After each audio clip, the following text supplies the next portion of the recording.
নমস্কাৰ বন্ধু-বান্ধৱীসকল গ্লোবেল জ্ঞান আছামিছৰ আন এটি বিশেষ ভিডিঅ'লৈ আপোনালোক সকলোকে স্বাগতম জনাইছোঁ। আপোনালোকৰ BTADৰ যি LPUP টেটৰ আপোনালোকৰ এপ্লাই হৈ গ'ল কিছুদিন আগতে। সো ইয়াৰে ফিজিক্যাল ডকুমেন্ট ভেৰিফিকেশ্যনৰ বাবে আপোনালোকক মাতিছে।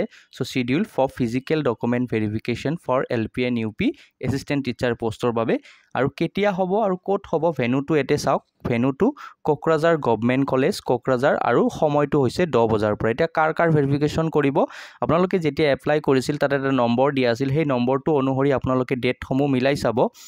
সো ইয়াতে আমি থুলমূল হিচাপত চাওঁ। যেতিয়া আপোনালোকে এপ্লাই কৰিছিল আপোনালোকৰ নম্বৰ যদি 001 পৰা ষ্টাৰ্ট হৈছিলে আৰু শেষ গৈ ষ্টাৰ্ট হৈছে LPৰ ক্ষেত্ৰত 13,000। সো আমি এটা আইডিয়া ল'ব পাৰোঁ যে 13,069 গৰাকী LPৰ বাবে এপ্লাই কৰিছিলে। ঠিক তেনেকুৱাকৈ UPৰ বাবে 13,068 গৰাকীয়ে এপ্লাই কৰিছিলে আৰু বোথ LP UPৰ বাবে প্ৰায় 13,064 গৰাকী এপ্লাই কৰিছে। সো আমি যদি দুটাৰ কম্বাইন কৰি ধৰোঁ সো LPৰ ক্ষেত্ৰত আমি ভাবোঁ যে এপ্লাইৰ কিছু বেছি হ'ব, UPৰ ক্ষেত্ৰত কম হ'ব, বাট এপ্ৰক্সিমেটলি আপোনালোকে যদি ধৰি লয় সো প্ৰায় 13,000 ছাত্ৰ ছাত্ৰীয়ে BTADত এপ্লাই কৰিছে। পোষ্ট কিমান আছিলে এডভাৰটাইজমেণ্টত নাই ধৰা, আগৰবাৰ প্ৰায় 900 সামথিং আছিলে চাগে যদি ভুল হোৱা নাই, মানে পিছত প্ৰায় গোটেইখিনি মিলাই চাগে 1,000ৰ তলতহে হ'ব পোষ্ট। সো এইবাৰ তাতকৈ কম হ'ব পাৰে।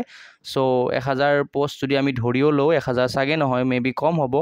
আৰু ইয়াতে আপোনালোকৰ 13,000 পাৰ LP UP দুটাতে 13,000কে এপ্লাই হৈছে এপ্ৰক্সিমেটলি। এটা নন BTR আৰু বহুতে কুৱেশ্যন কৰি থাকে যে নন BTR আৰু ডকুমেণ্ট কি লৈ যাব, গোটেইখিনি কথা আপোনালোকৰ কনফিউজনখিনি ক্লিয়াৰ কৰি দি আছোঁ। সো নন BTR LPৰ ক্ষেত্ৰত আমি ইয়াতে দেখিছোঁ। সো ইহঁতৰো প্ৰায় 13,000, UPৰ ক্ষেত্ৰতো 13,000। সো তেনেকুৱাকৈ এইটো জাষ্ট এটা আইডিয়া লৈছোঁ যে এইটো জাষ্ট নহ'ব পাৰে, ইয়াতকৈ মেবি কম হ'ব পাৰে এপ্লাইৰ সংখ্যাটো, বা বহুতে ভেৰিফিকেশ্যনত নাযায়, বাট নন BTRখিনিয়ে যাব নে নাযাব। সো বহুতে ইয়াতে কুৱেশ্যন কৰি থাকিছে আগৰবাৰো আমাক দিয়া নাই ভেৰিফিকেশ্যনত গ'লোঁ।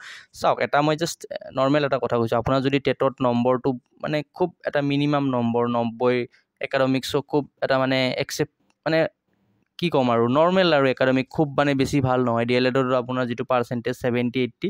সো তেনেকুৱা ক্ষেত্ৰত আপোনালোকে নিজে চিন্তা কৰি চাওক যে BTADত যাম নে নাযাম। আৰু যদি কাষ্ট জেনেৰেল হয় তেতিয়াতো আৰু কথা আছে, কিন্তু আপোনালোকৰ যদি নম্বৰ খুব ভাল, যদি ধৰক আপোনালোকে 150ৰ ভিতৰত 135 মানে পাইছিলে টেটত, সো আপোনালোকে এবাৰ ট্ৰাই কৰি চাব পাৰে নিজৰ লাকটো। কিন্তু আপাৰ আছামৰ পৰা বহুতে আহিছে ইমান দূৰৰ পৰা যেতিয়া যায়, সো তাৰপিছত তেওঁলোকে কমপ্লেইন থাকে যে নাপালোঁ। সো তেনেকুৱা ক্ষেত্ৰত আপোনালোকে যিহেতু এইটো BTADৰ এডভাৰটাইজমেণ্ট, সো তাত আচলতে একদম এপ্লাই কৰাটো অনুচিত বুলি নকওঁ, যিহেতু এপ্লাই কৰিব দিছে আৰু ভেৰিফিকেশ্যনতো মাতিছে, কিন্তু সেইটো আপোনালোকৰ ব্যক্তিগত কথা হ'ব। কিন্তু আপোনালোকৰ যদি নিজৰ ওপৰত কনফিডেঞ্চ আছে যে মই পাম, দেন যাওক, সেইটোত আৰু ক'ব লগা একো নাই কাৰো। কিন্তু আপোনালোকে বহুত ক্ষেত্ৰত আমি দেখি থাকোঁ যে BTAD নন BTAD অকণমান কিবা হয়। নন BTAD যিখিনি পোষ্ট ওলায় নন BTADৰ কেণ্ডিডেটসকলৰ এটা কমপ্লেইন থাকে যে মাতিছে ভেৰিফিকেশ্যনত নগ'লোঁ। কিন্তু আপোনালোকে নিজে আইডিয়া কৰিব, BTADত ফাৰ্ষ্ট প্ৰিফাৰেঞ্চ দিব। এতিয়া যদি BTADত মানুহ নোলায়, এনেকুৱাটো নহয় যে BTADত এপ্লাই সংখ্যা চাওক, এতিয়া BTADৰ এইখিনি BTADৰে হয়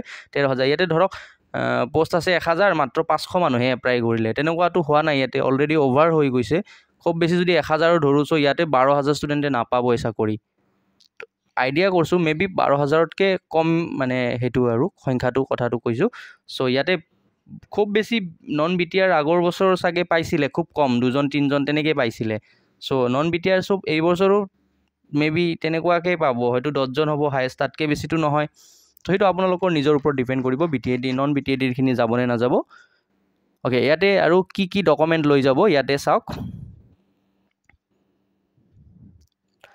সো আৰু কি ডকুমেণ্ট লৈ যাব ইয়াতে লিষ্ট এখন দি দিছে, আমি জনাই দি আছোঁ। আৰু লগতে যিখিনি NISৰ আণ্ডাৰত DLED কৰিছিলে, সো সিহঁতক কি কৈছে আপোনালোকে জানে কিছুদিন আগতে যে NIS DLED কৰাখিনিৰ বাবে এটা ভাল খবৰ আহিছে। অসম গভৰ্ণমেণ্টৰো যিখিনি ভেৰিফিকেশ্যন হৈ আছে তাত তেওঁলোকে কিন্তু পাৰ্টিচিপেট কৰিব পাৰিছে, তেওঁলোকে নিজৰ ডকুমেণ্ট লৈ যাব পাৰিছে। কিন্তু তাত এটা কণ্ডিশ্যন দিছিলে যে তেওঁলোকৰ যিটো ডাইচ কোড বা টিচিং যিটো এক্সপিৰিয়েঞ্চ বা মানে তেওঁলোকে যে শিক্ষক হয় বা কৰি আছিলে সেইখিনি কিন্তু তেওঁলোকক দিব দিছিলে।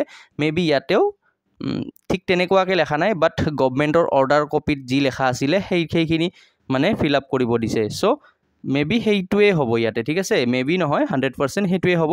সো আপোনালোকে সেই যিটো অসম টেটৰ ভেৰিফিকেশ্যন কৰিব যোৱা টাইমত যিখিনি NISৰ কাৰণে যিখিনি লৈ গৈছিলে NISৰ খিনিৰ কাৰণে দেই, বাকীখিনি ৰেগুলাৰ বা বাকীখিনিৰ একো নালাগে, জাষ্ট চাৰ্টিফিকেটখিনি লৈ গ'লে হ'ল, DLEDৰ মাৰ্কশ্বিট আৰু চাৰ্টিফিকেটখন। কিন্তু NISৰ খিনিৰ কাৰণে তেওঁলোকে কিন্তু ডকুমেণ্টছখিনি লৈ যাব লাগিব, তেওঁলোকে যে জেনুইন NISত কৰিছিলে প্লাছ তেওঁলোকৰ মানে ইউডাইছ কোড আছিলে বা টিচিং তেওঁলোকে টিচাৰ হয়। চ' ইয়াতে আপোনালোকৰ এখনকৈ এটা ফৰ্মেট দিছে, ফৰ্মেটখিনি আমি হেৰিত দি দিম, আপোনালোকৰ ডাউনলোড কৰি ল'ব পাৰিব বা বহুতে হাতত পৰিছে ইতিমধ্যে। চ' ইয়াতে LPৰ ক্ষেত্ৰত নিজৰ ৰোল নম্বৰটো লিখিব, চিৰিয়েল নম্বৰ, টেবুল নম্বৰ, ইয়াতে এইটো মেনশ্যন থাকিব, নিজৰ নাম। চ' তাৰপিছত আপোনালোকৰ যিখিনি ডিটেইলছখিনি আৰু যিখিনি অনলাইনত ফিল আপ কৰিছিলে সেই একেখিনি ডিটেইলছে আপোনালোকক অফলাইনত বিচাৰিছে। ফৰ্মেটটো অকণমান এইবাৰ বেলেগ দিছে। চ' একেই বস্তু বাৰে বাৰে কিয় বিচাৰিছে নাজানো, বহুত ক্ষেত্ৰত ভুল হয়, মেবি সিহঁতৰ লিখাটো অসুবিধা হয়, সেইকাৰণে আপোনালোকৰ ফালৰ পৰা বিচাৰিছে। চাওকচোন একেইখিনি আৰু ইয়াতে নালাগে, ইয়াতে বিশেষ একো নালাগে। আপোনালোকৰ HSLC নাম্বাৰ আপোনালোকে যিটো নিজে হাতেদি লিখি দিব, HSৰ নম্বৰ মানে matric, high secondary, degree, DLED, LP, TET, চ' সেইখিনি নম্বৰখিনি আৰু এক্সট্ৰা কাৰিকুলাম মানে ধৰক আপোনালোকৰ NCC বা তেনেকুৱা ষ্টেট লেভেল যদি কিবা চাৰ্টিফিকেট আছে সেইখিনিৰো একেলগে দি দিব। চ' ইয়াতে আৰু এইবাৰ PRCৰ ক্ষেত্ৰত এটা ভাল কথা কৈছে যে ভোটাৰ ID বা আধাৰ কাৰ্ড হ'লেই হৈ যাব, যদি নাই আপোনালোকে VCDC, ঠিক আছে, সেইটো ল'ব পাৰিব। আৰু স্মল ফেমিলি নৰ্মছৰ কাৰণে এফিডেভিটটো সকলোৰে নালাগে, যিসকল বিবাহিত তেওঁলোকৰ বাবেহে লাগিব। সেইটো এটা ফৰ্মেট থাকে, আপোনালোকে জানেই বহুতে, যদি নাজানে আমাৰ অলৰেডি টেলিগ্ৰাম চেনেলত সেই ফৰ্মেটখিনি দিয়া আছে। চ' ইমানখিনি আৰু ইয়াতে বিশেষ একো নাই। চ' UPৰ ক্ষেত্ৰতো সেই তেনেকুৱা ছেমে, ইয়াতে কোনো বিশেষ পাৰ্থক্য নাই। বোথ আৰু যিসকলে বোথ এপ্লাই কৰিছিলে LP UP তেওঁলোকৰ বাবে এটা পৃথক মানে দিয়া হৈছে। চ' এইখিনি ইটো UP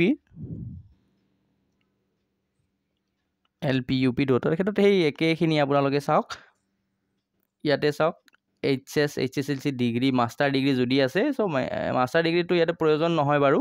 মাষ্টাৰ ডিগ্ৰী যদি আপোনালোকে দিছে তেতিয়া দিব লাগিব, বহুতে চাগে দিয়া নাই মাষ্টাৰ ডিগ্ৰীটো, কাৰণ মাষ্টাৰ ডিগ্ৰী ইয়াতে LP UP দুটাতে প্ৰয়োজন নহয়, ডিগ্ৰী গ্ৰেজুৱেশ্যনলৈকে দিলেই যথেষ্ট।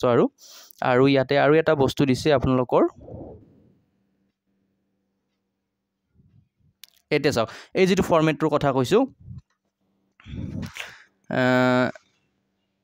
এতিয়া যিসকলে NISৰ আণ্ডাৰত DLED কৰিছে, চ' তেওঁলোকৰ বাবে এই ফৰ্মেটটো লাগিব, ঠিক আছে। তেওঁলোকে এই ফৰ্মেটটো তেওঁলোকে নিজৰ কেণ্ডিডেটৰ নামটো আৰু এই ফৰ্মেটটোত এই ডিটেইলছখিনি আপোনালোকে ফিল আপ কৰি দিব লাগিব। ইয়াতে বাকীখিনি ঠিকে আছে। চ' ইয়াতে ইউডাইছটো খুজিছে ইয়াতে, কিন্তু এইটো কিন্তু আপোনালোকে দিব পাৰিব লাগিব হা। বহুতে যদি ইউডাইছটো দিব নোৱাৰে দেন চান্স আছে এইটো মানে আপোনালোকৰ কেঞ্চেল হৈ যাব, ঠিক আছে। বাকীখিনিত আৰু আপোনালোকৰ ডিটেইলছখিনি আছে, যিসকলে NISৰ আণ্ডাৰত কৰিছে তেওঁলোকে এইটো ভালকৈ গম পাব আৰু মেক্সিমাম লিগেলে হয়। চ' দুই এজন যদি কোনোবাই তেনেকৈ কৰিছে তেওঁলোকে হয়তো এপ্লাই কৰিব পাৰিব, ভেৰিফিকেশ্যনত মেবি তেওঁলোকৰ নামটো কিন্তু ৰিজেক্ট হৈ যাব। গতিকে NIS যিসকলে আণ্ডাৰত কৰিছে তেওঁলোকে এই ফৰ্মেটটো ফিল আপ কৰি গোটেই ডিটেইলছখিনি তেওঁলোকে দি দিয়ক, বাকী একো প্ৰব্লেম নহয়। অলৰেডি অসম টেটৰ যিটো ভেৰিফিকেশ্যন হৈ গ'ল তাতে NISৰ বহুত প্ৰাৰ্থীয়ে দিছে, আৰু তেওঁলোকে যদি নম্বৰ ভালে থাকে তেওঁলোকেও চাকৰিটো পাব। আৰু নম্বৰখিনি চাই ল'ব, ইয়াতে যিটো আপোনালোকৰ ৰেজিষ্ট্ৰেশ্যন নম্বৰ, ইয়াতে 10 তাৰিখৰ পৰা আৰম্ভ হ'ব, 10, 11, 12, 14, 16, 17লৈকে, আৰু 18, 19 নন BTR-খিনিৰ কাৰণে। নন BTR-খিনিৰ কাৰণে যদি নম্বৰ ভাল আপোনালোকে যাওক, নম্বৰ যদি বেয়া মই নকওঁ কেতিয়াও যে আপোনালোকে ভেৰিফিকেশ্যনত নাযাওক, মই জাষ্ট ক'ম যে আপোনালোকে নিজে চিন্তা কৰি চাওক। আপোনালোকে যদি ভাবে পাম বুলি কনফিডেঞ্চ আছে দেন তেতিয়া যাওক, অ'কে। নন BTR-খিনিৰ কাৰণে, BTR-খিনিতো যাবই চাগে ওচৰতে। চ' এইটোৱে আৰু ভেনুটো আপোনালোকৰ ক'ত আছিলে, Kokrajhar college, Kokrajhar government college Kokrajhar, 10টাৰ পৰা সময় দিছে। ইয়াতে ৰোল নম্বৰখিনি আপোনালোকে চাই ল'ব, ইয়াতে সেই নম্বৰ অনুপাতে আপোনালোকৰ ডেটটোত যাওক, নিৰ্দিষ্ট ডেটত গ'লে ভাল। আৰু যদি আৰু এটা কথা ইয়াতে কৈ দিওঁ, যদি নিৰ্দিষ্ট ডেটত যাব নোৱাৰে সেই নেক্সট দিনাখন বা একেবাৰে শেষৰ ডেটতখন বা আৰু এটা এক্সট্ৰা নটিফিকেশ্যন তেওঁলোকে ওলাই দিয়ে যদি যাব নোৱাৰে। চ' এইবাৰ দিয়ে না নিদিয়ে নাজানো, জাষ্ট অসম টেটৰ ভেৰিফিকেশ্যন যিটো চলি আছে তাৰ ৰিলেটেড এটা ভিডিঅ' ডিমাণ্ড কৰি আছে। চ' সেইটো এটা ভিডিঅ' আহিব। আজিৰ এই ভিডিঅ'টোত ইমানেই আছিল, গোটেইখিনি মেবি মই ভাবোঁ যে আপোনালোকৰ কনফিউজনখিনি ক্লিয়াৰ কৰিছোঁ। ইয়াৰ ওপৰত যদি আৰু কিবা এক্সট্ৰা কুৱেশ্যন থাকে দেন কমেণ্ট ছেকশ্যনত আপোনালোকে সেইটো আমাক জনাব পাৰিব। নেক্সট আপোনালোকে জানে আপোনালোকৰ DLEDৰ যি এণ্ট্ৰেঞ্চ মেবি 17 তাৰিখে আছে চাগে, 17 তাৰিখে। চ' তাৰ কাৰণে মই ভিডিঅ' কেইটামান বনাইছোঁ ইতিমধ্যে, বাছ দিব বাকী আছে। চ' সেইটো আমি দি দিম। আজিৰ এই ভিডিঅ'টোত ইমানেই আছিল, ধন্যবাদ, জয় অসম।